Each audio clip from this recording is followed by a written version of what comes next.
Hi, welcome back to my channel. I'm House TV International.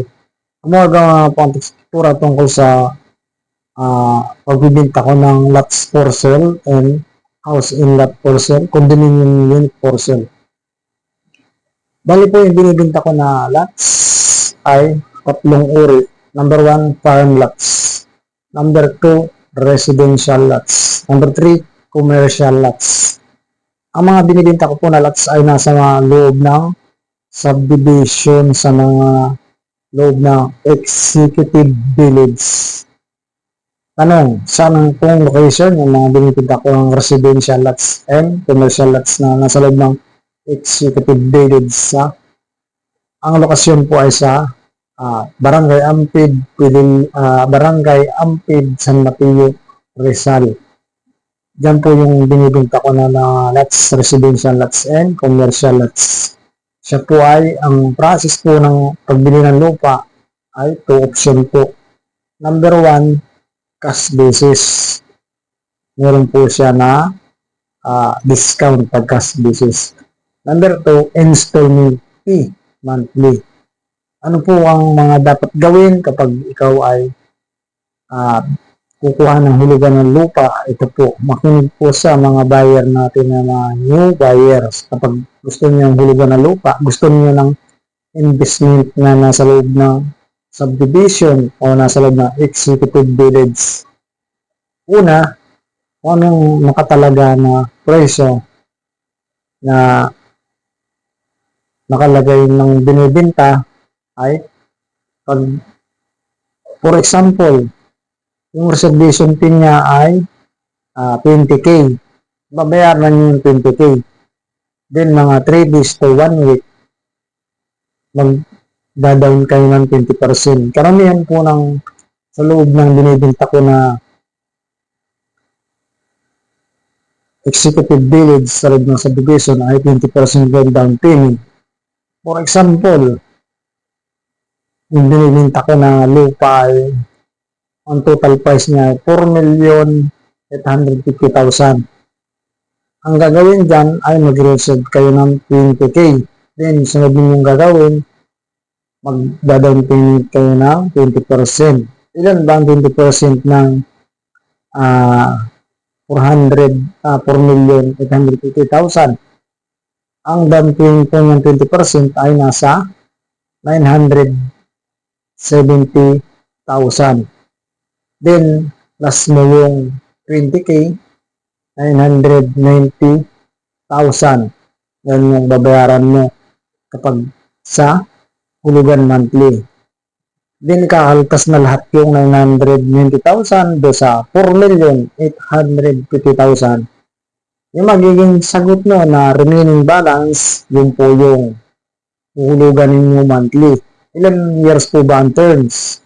Mayroon pong 5 years, mayroon pong 10 years, mayroon pong 15 years at the last 20 years maximum. Yan po yung remaining balance. Ano pong gagawin kapag kayo ay gustong bumili ng lupa? Unang-una po ay papatripping kayo sa akin. I-tripping po kayo tuwing Sabado morning. Alam nyo bakit pong morning? Doon nyo makikita yung ganda ng kapaligiran kapag morning. Kasi bagong sikat ng araw, makikita ninyo kung gaano kaganda yung bahay ninyo na dream homes. Kung doon sa lugar na yung sikat ng araw ay kagiran ng bahay mo, o doon sa harapan ng bahay mo, and sa south and northeast and etc. yung sikat ng araw. Para alam niyo ay ganun pala yung gusto ko, siya yung gusto ko. Kasi yung sikat na araw, din mas gusto ko kasi ako ay negosyante. Yan po yung unang-unang dapat ko sabihin sa inyo. Yan po yung mga binibenta ko na sa San Mateo. Pag gusto naman po ninyo mas malaki ang cut, yung mga 100,000 per square meter na investment at rich scale, sa Quezon City po may binibenta ko. Siya po ay Hot Quezon City, Hot Marikina. Ang pangalan niya Acropolis Loyola. Then, pag gusto naman po ninyo sa Windmill, Pilya Rizal, Barangay Halayhay. May binibenta rin po ako dyan ng mga subdivision. Yung San Sebastian, yung mga tarpaulin ng Dia Alonso. Yan, binibenta ko po yan sa Sebastian yun, yung mga tarpaulin ng Dia Alonso.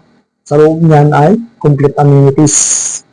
Sa sunod po niyan ay yung Punti Verde na mayroon din na tarpaulin ng Dia Alonso.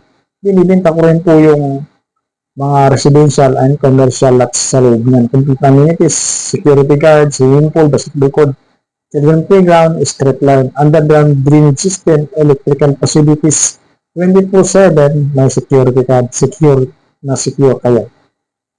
Hindi pwedeng pumasok dyan kung sino-sino, magpapaalam muna sa agad.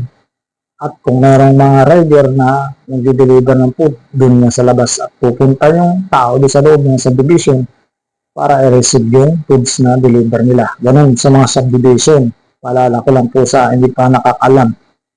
Okay. Sunod-sunod po yan. Sa kasunod ng Ponte Verde ay Altamonte, Pilya Rizal. Binibinta ko dyan sa Altamonte. Yung may farm lots pa dyan, may residential lots, and may commercial lots. Lahat po ng yan, sa hindi pa nagtatanong, tabi po yan mismo ng highway papunta na Quezon. Tabing-tabi ng highway yan na binibinta ko na yan na may mga tarpaulin na mga ni Ma'am Dia Alonso. Okay. At windmill sa kabilang side. Ang lakas ng hangin dyan, or promise, ako nagsasabi sa inyo na super lakas. Kapag na-threaten ko sa iyo, maniniwala kayo yung vlog ko, dyan, kahit doon sa lupa yung sobrang baba ng damo, ay ang lakas pa rin ng hangin. Yan. Yung mga foreigner, gustong gusto sa mga ganyan, yung may mga damo sa kapaligiran, overlooking. Yung nga pong overlooking niya ay sea view, lake view, and yung mountain view, and windmill. Yan po yun. Next, kung gusto po ninyo naman ng mga properties, kagaya ng mga condominium, mga farm lots, buong Metro Manila po may binibenta ako ng mga condominium, may cash only. Meron po ako condominium na for lease o monthly na inuupahan, or pwede mo yan ng upahan monthly, or may mga condominium ako na hulugan monthly. May condominium ako binibenta sa buong Metro Manila na pwedeng cash basis, may discount pa po. Alam nyo naman ang pwedeng gawin sa condominium, yung ang gagawin niyo dyan ay bilhin niyo tapos Airbnb. Halimbawa, may kamag-anakan ka doon sa ibang bansa, upahan mo mga 40,000 monthly. Kung mga 5 years siya na upa, or mga 1 year, di ba? 40 o 30. Or ang itong ganito ang gawin na lang niyo. Bumili ka ng cash na condo, tapos upahan ng 20,000. O, nakailang years yan, nabawi mo na yung kita mo. Kapag nabawi mo na, doon na papasok yung kita mo. Pag nakailang years yan, pwede mo nang mabawi yung tubo mo. Pag tuloy-tuloy na, may naupa dyan sa kondo mo. Ganun po yung mga diskarte kapag kayo, mga kabayar na kondo, ay nabibilingan, nagsasalawahan, at hindi nyo alam yung gagawin nyo. Ano yung mga step by step sa pagbili ng kondo? Hindi po yung maganda para sabihin ko sa inyo. Saan ba na itong mga lokasyon na binibinta ko? Sa Manggahan, Pasig, Quezon City, Mandaluyong, Quezon City, Novaliches, Cainta, Rizal, tabi ng Santa Lucia Mall, may binibinta rin ako dyan. Cainta, Rizal, Barangay San Isidro, binibinta ako ng condominium.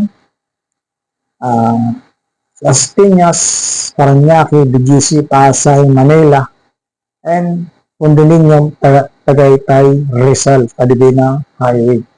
Then, dumako tayo sa norte. May binibinta ako ng mga bahay sa Pangasinan, house and lot. May binibinta ako ng lot sa Pangasinan din. Tarlac, may binibinta ako dyan ng lots, residential and commercial lots, Barangay Paniti, Tarlac. And La Union, Baguio, Palawan. Then, marami ko nang binibinta na lots sa tabi ng highway na Tagaytay, Rizal, residential and commercial. May binibinta ko sa loob ng mga executive village, saka may condominium din ako binibinta at hulugan dyan sa Tagaytay. Then gusto ba ninyo farm lots? Pating Quezon tayo, Southern Tagalog region. ay binibenta ko na mga farm lots na ang price niya 700k or 1.3, 1.5, 5M, 6M. O may binibenta rin ako dyan sa Quezon na beachfront. Napakaganda niya. Pag sinabi beachfront, maraming nang pwede mong paggagamitan, pwede mo lang gawin na beach. I-develop mo yung lugar, tutubo ka dyan. Then, maglagay ka ng mga cottage o beach and resorts, di ba? Mas laki yung tubo mo dyan kapag lalo nang na-develop at na-discover ng mga foreigner, hindi lang foreigner, mga Pilipino na rich family o mga vacation o tutubo ka dyan. Then, farm lots. Dumako tayo sa Mindoro. May binibinta ako ng mga lots sa Occidental Mindoro, Kalintaan, Occidental Mindoro. Yung binibinta ko na lots dyan ay farm lots, agricultural lots. Yung mga binibinta ko na mga lots sa Occidental Mindoro. Okay? Gusto niyo magpa-tripping or etc. ay sasamahan ko kayo tuwing Saturday morning. Occidental Mindoro, napakaganda niya na pang tourist spot. Pag na-develop ninyo yung mga pinupost ko dyan, yung mga beachfront, kaya yan dyan sa Quezon, yan dyan, Umisan Quezon, Agbangan Quezon, San Andres, San Francisco Quezon, Apindonan Quezon. Napakaganda niya yung mga beachfront na binibinta ko dyan na lupa. Yung mga investor po natin dyan, pili po bang likes and share dito po sa ginagawa ko. Para hindi naman po kayo mahirapan pagdating ng araw at legit na legit itong ginagawa natin, na pwedeng dito na kayo bumili at para hindi na kayo mauubusan ng gasolina or magsalawan. Siyempre, yung iba naghahanap, alin ba ang legit dito, napakadami ng post, maraming ahente. Pero ginawa ko po ang channel ko para yung mga buyer po natin ay hindi sila mahirapan ng kung saan pupunta o mag-iisip ng kung ano na alin ba dito. Ito po, subukan po ninyo itong binibinta ko.